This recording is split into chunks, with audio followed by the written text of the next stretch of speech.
कौन बनेगा नेता। नगर निगम के चुनाव पास आने वाले थे। पूरे कानपुर शहर में टिकट को लेकर मारामारी शुरू थी, लेकिन सबसे ज्यादा चर्चा में वार्ड नंबर 40 की सीट थी। वो इसलिए क्योंकि इस बार वहां की सीट महिला के लिए आरक्षित थी। अब सवाल ये था कि चुनाव लड़ेगा कौन। इससे पहले ठाकुर साहब वहां से पार्षद थे और इस बार उन्होंने अपनी पत्नी सीमा ठाकुर को टिकट दिलवाई और ठाकुर साहब की शान के कारण सीमा जी ने 20,000 वोटों से चुनाव जीत लिया। अरे बधाई हो सीमा भाभी, अब तो आप वार्ड की पार्षद बन गई हैं। अब तो हमारे काम आप ही करवाएंगी। अरे ये तो सिर्फ नाम की पार्षद बनी है, वो तो महिला सीट आ गई, वरना पार्षद तो मुझे ही बनना था। अब भले ही चेहरा इसका होगा, लेकिन पावर तो मेरी ही होगी। अरे वाह भाई साहब, क्या दिमाग लगाया है आपने भी। आइए आप लोग, खाना लगा दिया है सबके लिए। सीमा जी पार्षद बन चुकी थी, फिर भी उनकी एक ना चलती। सारे काम ठाकुर साहब खुद ही संभाल लेते और जहां जरूरत पड़ती वहां सीमा जी का अंगूठा लगवा लेते। सीमा जी ज्यादा पढ़ी लिखी भी नहीं थी। एक दिन ठाकुर साहब और सीमा एक प्रोग्राम में जाते हैं।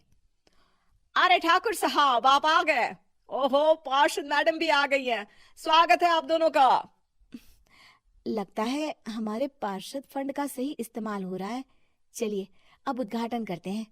ये लीजिए ठाकुर साहब कैची, आप ही सबसे पहले प्रवेश कीजिए। सब लोग आगे निकल जाते हैं और सीमा जी पार्षद होने के बावजूद भी पीछे खड़ी रह जाती हैं। वो देखती हैं कि वेलकम बोर्ड पर उनका नाम है, लेकिन महिला होने के कारण कोई उनका सम्मान नहीं कर रहा। अगले दिन एक आदमी उनके घर आता है। अरे ठाकुर साहब नमस्कार। कल ना हम नोटिस किए कि हमारा घर तो अवैध है और नगर निगम वाले उसे तोड़ने आ रहे हैं। अरे कुछ कीजिए ना ठाकुर साहब। देखो भाई, मैं तो ज्यादा कुछ कर नहीं सकता, पर अगर तुम सबकी जेब गर्म कर दो तो कुछ हो सकता है। कुल मिलाकर 4 लाख लगेंगे। अरे 4 लाख ठाकुर साहब? अरे भाई, मैं अपने लिए नहीं मांग रहा हूँ। दरोगा है, इंजीनियर बाबू है, बड़े साहब है, सबको देना पड़ता है ना थोड़ा थोड़ा। बोलो है मंजूर? तभी वहां अचानक सीमा जी आ जाती हैं।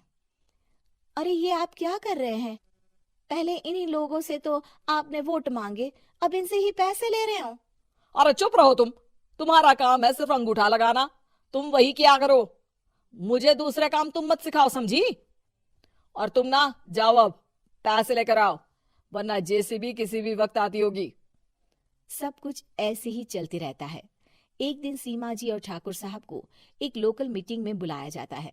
वहां पर कई और अधिकारी लोग भी मौजूद रहते हैं। अब मैं चाहूंगा कि ठाकुर साहब हमारे बीच 2 शब्द कहें। मेरे प्यारे भाइयों और बहनों, आज मेरा सौभाग्य है कि मैं आप सबकी सेवा दिन रात कर पा रहा हूँ।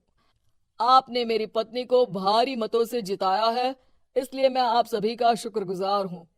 मैं आप सबसे वादा करता हूँ कि हमेशा की तरह हमारे वार्ड में किसी को कोई तकलीफ नहीं आने दूंगा। सभी लोग तालियां बजाने लगते हैं। अब मैं माननीय पार्षद मैडम को स्टेज पे बुलाना चाहूंगा। अपने नाम को बुलाया सुनकर सीमा जी एकदम चौंक जाती है।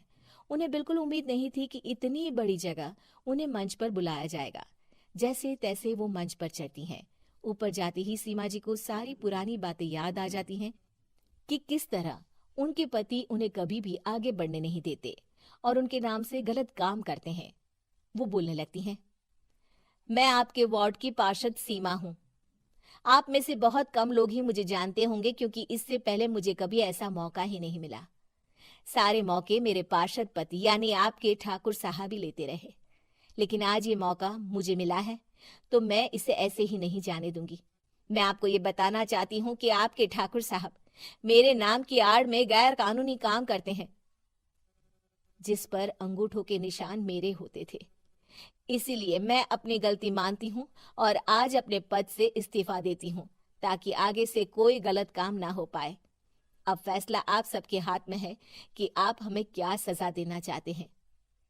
सीमा जी की बातें सुनकर ठाकुर साहब के चेहरे का रंग उड़ जाता है और वो शर्म से मुंह नीचा करके वहां से चले जाते हैं और पद से इस्तीफा देकर ही सही सीमा जी अपने आप में आत्मविश्वास महसूस करती हैं।